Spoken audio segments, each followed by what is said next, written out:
নির্বাচন নিয়ে সাধারণ মানুষের সংশয় এবং ভোটের পরিবেশ নিয়ে তাদের প্রতিক্রিয়া জানাতে রাজধানীর বিভিন্ন এলাকায় ভোটারদের সাথে কথা বলছেন সহকর্মী আফরাদ জেমিন। আমরা সরাসরি চলে যাব তার কাছে।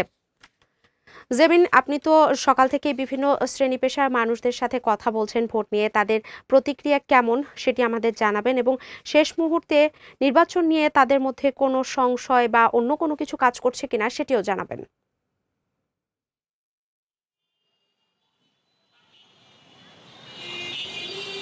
ধন্যবাদ অর্ঘ্য। আমি সারাদিন আজকে বিভিন্ন শ্রেণী পেশার মানুষের সাথে কথা বলেছি। 2 দিন পরই জাতীয় ত্রয়োদশ সংসদ নির্বাচন, সেখানেই কিন্তু তাদের মধ্যে মিশ্র প্রতিক্রিয়া দেখা গেছে। কেউ বলছেন যে সুস্থ নির্বাচন হবে এবং তা নিয়ে কোনো সংশয় নেই, আবার অনেকে বলছেন সুস্থ নির্বাচন হবে কি না সেটা নিয়েও কিছুটা সংশয় রয়েছে বলেও কিন্তু কেউ কেউ অভিমত করেন। তবে তাদের প্রত্যাশা সরকারের কাছে যে ভবিষ্যতে যে সরকারি আসুক না কেন, তারা চান যোগ্য প্রার্থী আসুক এবং তাদের কথাগুলো সংসদে তুলে ধরুক এবং তাদের যে জীবনমানের উন্নয়ন তারা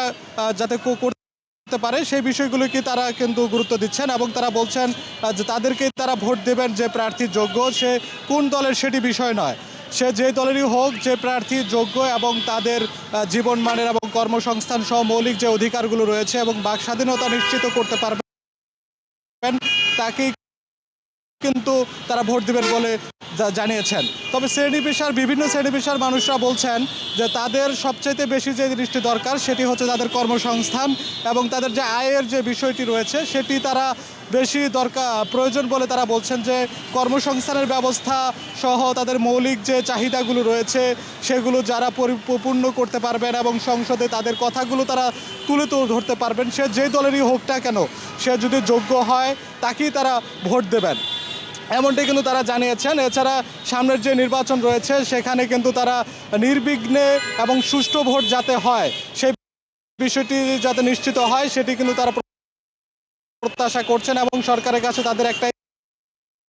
চাওয়া, নির্বিঘ্নে তারা যাতে এত বছর ভোট দিতে পারেননি, এবার